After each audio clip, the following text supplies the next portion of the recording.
Olá, estudantes do Estado do Paraná, tudo bem com vocês? Estou eu aqui, professor Paulo Brito, para mais uma aula da nossa disciplina de História.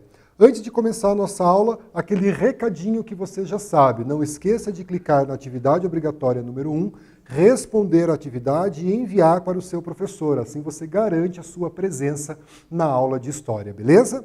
Feito esse nosso combinado, estamos aqui hoje com o nosso intérprete Natan, seja muito bem-vindo, Natan, dando aí esse suporte para a nossa aula. E a gente começa a nossa aula Paraná com os objetivos dessa aula. Quais são os objetivos? Analisar o contexto da geopolítica mundial a partir da década de 1980. Nós estamos aí trabalhando esse fim da Guerra Fria e essa nova ordem que se estabelece. Compreender a ascensão da política neoliberal. Então a gente vai entender um pouquinho aí da compreensão dessa política neoliberal e identificar as características dessa nova ordem mundial que se estabelece aí com o fim da Guerra Fria e com o fim da bipolaridade entre Estados Unidos e União Soviética. Então os novos espaços de poder sendo redistribuídos aí a partir da década de 80 e principalmente da década de 90, né? Então a gente vai retomar aqui alguns pontos que a gente já viu nas aulas anteriores, né? A desintegração da União das Repúblicas Socialistas Soviéticas, principalmente a partir da década de 80. A União Soviética, como vocês sabem, foi criada no ano de 1922, no governo Lenin, lá na Rússia, durante a Revolução Russa e a criação da União Soviética. A partir da década de 70 e principalmente na década de 80, a União Soviética começa a dar sinais de esgotamento econômico e político, o que leva à desintegração do bloco soviético.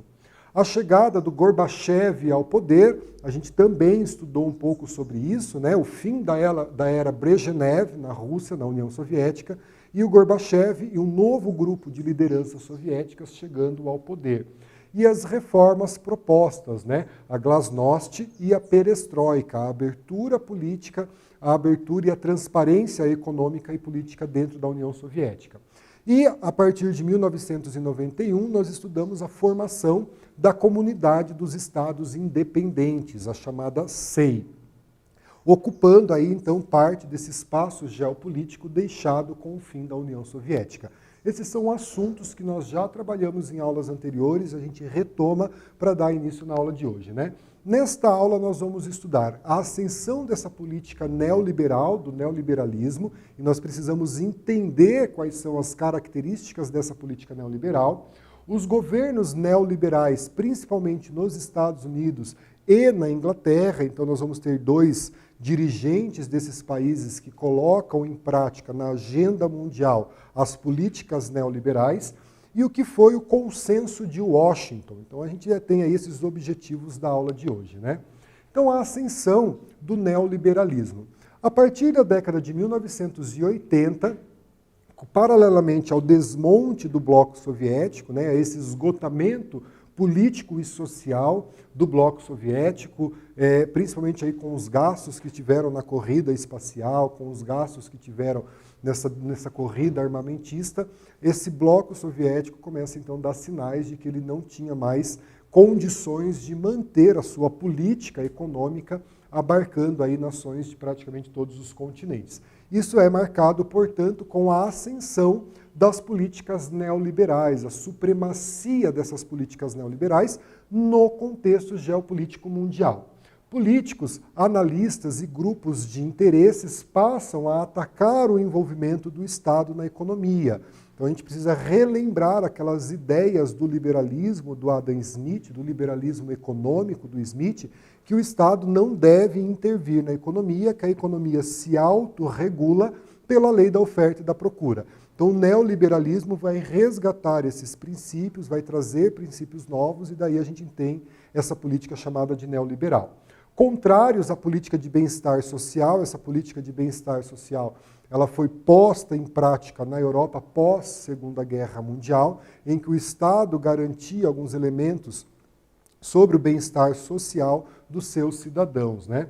E o neoliberalismo, portanto, ele vai defender uma política monetarista. O que é isso? Né? Uma política pautada aí no valor econômico, no valor monetário, né? Nas moedas correntes. Então, essa lucratividade defendida pelo neoliberalismo. Lembrando que o liberalismo defendia que a riqueza de uma nação está pautada no trabalho. Então, essa ideia de que uma nação que mais se trabalha, mais rica ela vai sendo, vai ter um PIB maior. Então, eles trazem essas características da política neoliberal e eu apresento outras características que identificam o neoliberalismo como uma política econômica mundial.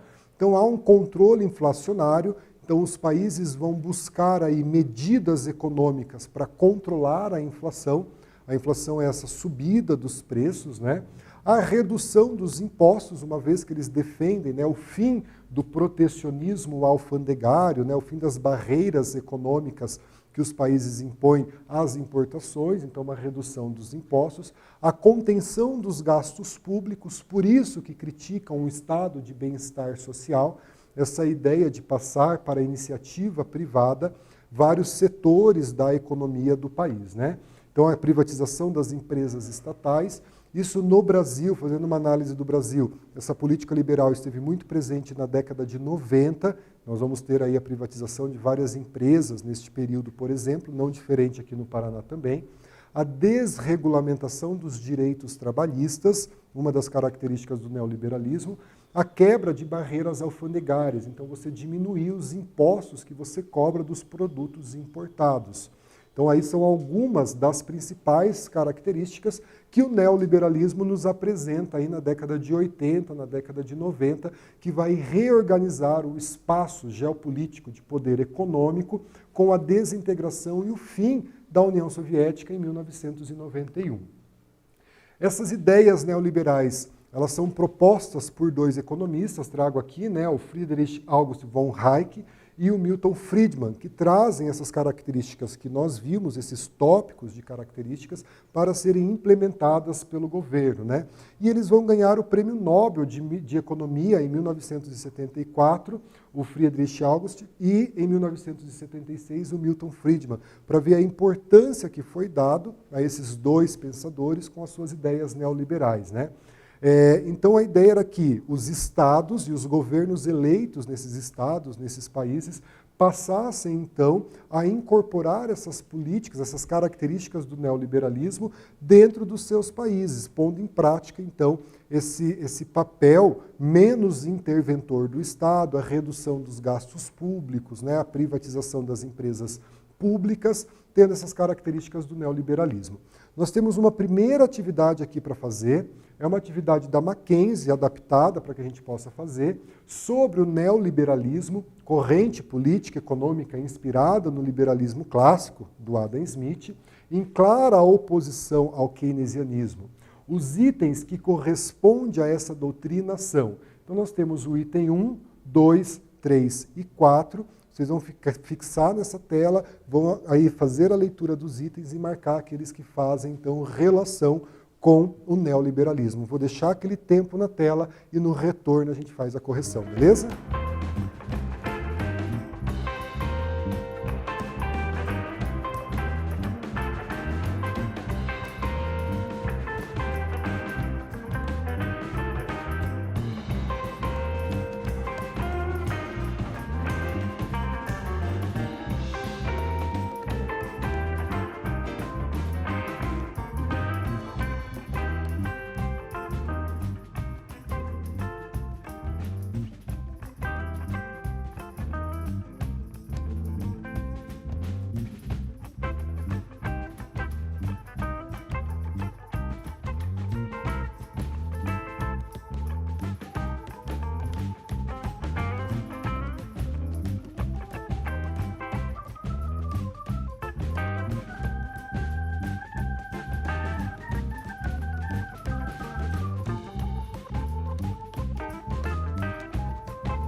Pessoal, voltamos aqui então com a correção da nossa atividade, né? Nós tínhamos os itens aqui e a resposta, item 2, 3 e 4 fazem relação ao neoliberalismo, né? Vejam aqui que o único item que não se relaciona com o neoliberalismo é a atuação do Estado como empresário, como mediador das relações do capital-trabalho, uma vez que o Estado ele deve ter uma presença mínima na economia, né, uma desregulamentação da legislação trabalhista. Pessoal, lideranças neoliberais, né? Então, a partir da década de 80, nós vamos ter dois grandes líderes mundiais assumindo aí a presidência dos seus países, no caso da Inglaterra como primeira-ministra, que é a Margaret Thatcher, que vai adotar uma agenda neoliberal. Ela é primeira-ministra da Inglaterra de 1979 a 1990, então ela vai defender esses princípios neoliberais, né? Se caracteriza pela austeridade anti-inflacionária, de conter a inflação, conter a elevação dos preços ao consumidor, né? Vai ter a redução dos impostos, a desregulamentação e a privatização de amplos setores da economia, como, por exemplo, o setor de carvoaria, que era tão importante e ainda é na Inglaterra. E aqui na América a gente vai ter o presidente dos Estados Unidos, Ronald Reagan, assumindo a presidência dos Estados Unidos e colocando também esses princípios neoliberais mais evidentes na economia norte-americana e, consequentemente, na economia latino-americana. Trago aqui para vocês, né, uma foto dos dois, do Ronald e da Margaret. O Ronald era chamado de cowboy, né, ganhou esse apelido na história, e a Margaret Thatcher, a Dama de Ferro. Na história ela fica conhecida com essa alcunha de Dama de Ferro, os dois aqui, grandes líderes dessa agenda neoliberal. Vamos trazer um quiz aqui para a gente fazer. Fizemos aí uma rápida introdução desses dois grandes líderes mundiais que trabalham a agenda, que colocam em prática a agenda neoliberal. E daí eu trago esse quiz para vocês aqui, ó. Entre as lideranças políticas internacionais frequentemente associadas ao neoliberalismo dos anos 80, podemos apontar. Temos aqui as 5 alternativas, aquele tempo na tela, bem tranquilo de resolver esse exercício, leia com atenção e a gente resolve ele junto, beleza?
Pessoal, uma questão bem tranquila, a gente acabou de falar sobre essas duas lideranças, né, que colocam em prática a agenda neoliberal e por isso são associadas ao neoliberalismo, né?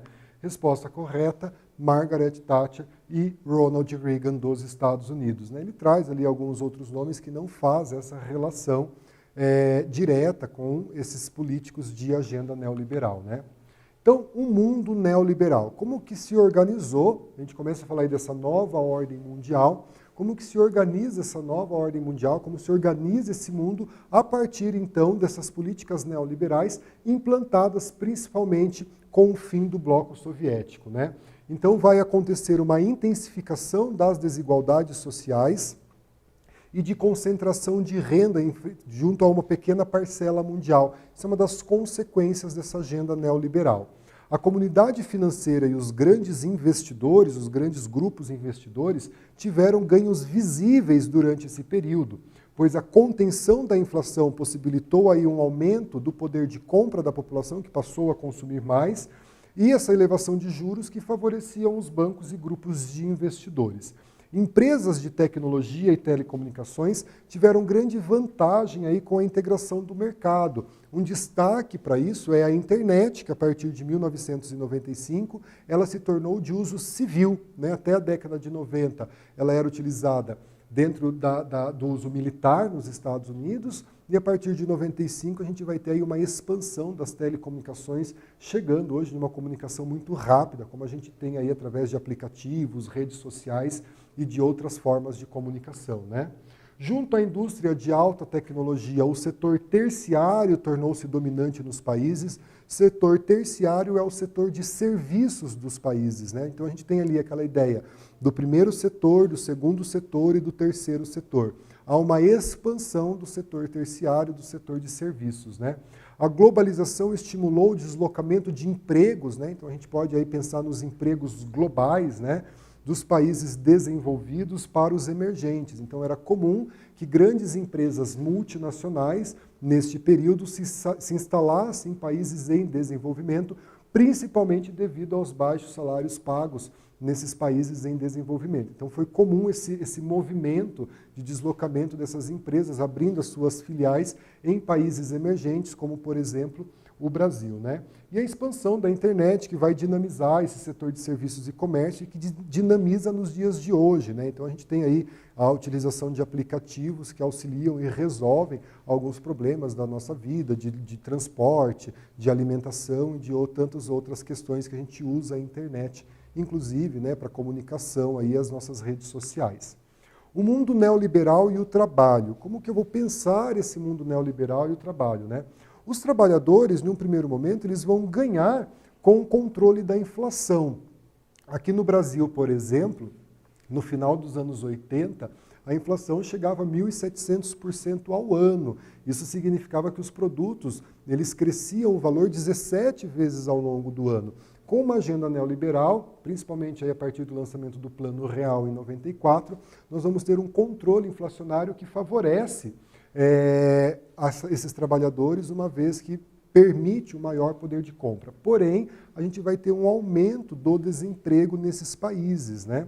A redução dos direitos trabalhistas, isso foi acontecendo no final do século XX, início do século XXI, e o estado de bem-estar social, como nós vimos construído no pós-guerra, devido a essa defesa de que o Estado deveria privatizar setores da economia, privatizar determinados setores, há um desmonte, né, uma desconstrução desse estado de bem-estar social. Aqui eu trago para vocês aquela questão que nós trabalhamos sobre os setores da economia. Então eu trago um gráfico, que é um gráfico do IBGE, ainda da década de 90, o que ele vai mostrar, né? Que o setor primário, que é o setor da agricultura, por exemplo, ele tinha uma participação no PIB de 70% e ele chega no ano de 2001 ali próximo aos 20%. Enquanto que o setor de serviço, que na década de 40 era um setor discreto perante o PIB, ele vai crescendo e ele vai chegar aí, o setor terciário, com quase 60% de participação no PIB, o que é uma característica de uma economia neoliberal, o crescimento de setor terciário em contrapartida à diminuição da agricultura. Consenso de Washington. Então a gente vai aí trabalhar praticamente nosso último tópico da aula de hoje, né? A expressão consenso de Washington, ela foi cunhada pelo economista John Wilson em 1989. Ela torna-se conhecida porque ela vai trazer uma conjuntura, umas características políticas econômicas, principalmente de ajuste que os países deveriam fazer nas economias da América Latina. Então recebe esse nome porque foi pensado nos Estados Unidos de quais seriam então esses ajustes econômicos que os países latino-americanos deveriam fazer dentro dessa nova ordem geopolítica mundial que é o neoliberalismo, né? A redução dos déficits fiscais, a definição de gastos públicos prioritários, aquilo que o governo efetivamente deve gastar, reforma fiscal e redução tributária, taxa de juros definida prioritariamente pelo mercado. Então, são características que vão ser aplicadas ou que devem ser aplicadas aos países latino-americanos para que tenha, por exemplo, acesso a crédito através aí de instituições financeiras mundiais, como o Banco Mundial e o Fundo Monetário Internacional, né?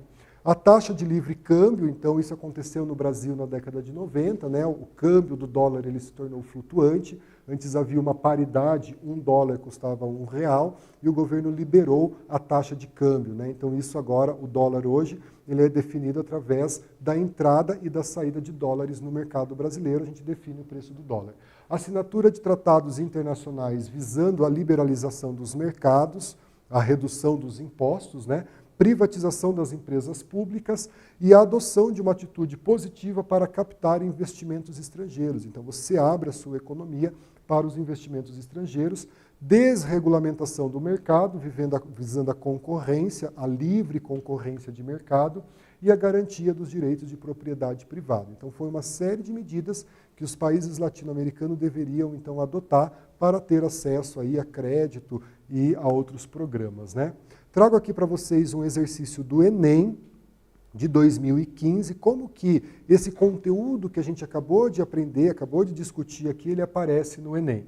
Então eu tenho aqui um texto trazendo para a gente esse conteúdo, né, falando aí que um carro ele é financiado no Japão, projetado na Itália, montado no México, vendido na França, então desses mercados globais, né?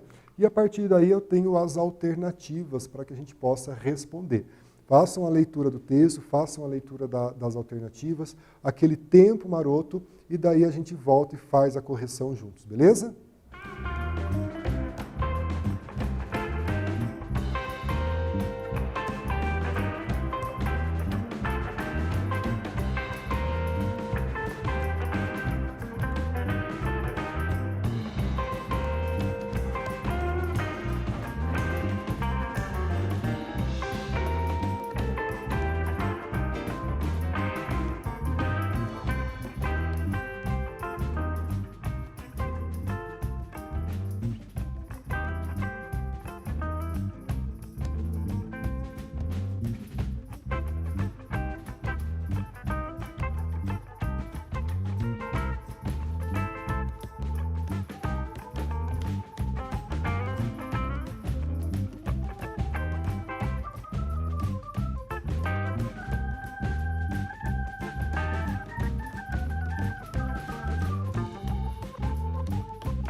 Pessoal, voltamos aqui com a correção, então a gente tinha um texto, nós temos as alternativas, né?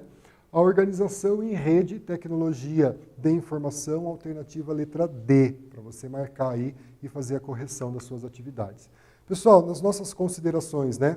Então, a consolidação do neoliberalismo a partir da década de 80, os governos de Margaret Thatcher e Ronald Reagan sendo aí exemplos dessa agenda neoliberal colocada a partir aí da década de 80 e 90, os reflexos da política neoliberal e no mundo, a gente viu algumas dessas consequências, para que você entenda o consenso de Washington. Agradeço a atenção de vocês, obrigado por me permitir estar mais uma vez com vocês, fiquem bem, fiquem com Deus, se cuidem e até a próxima aula. Tchau, tchau.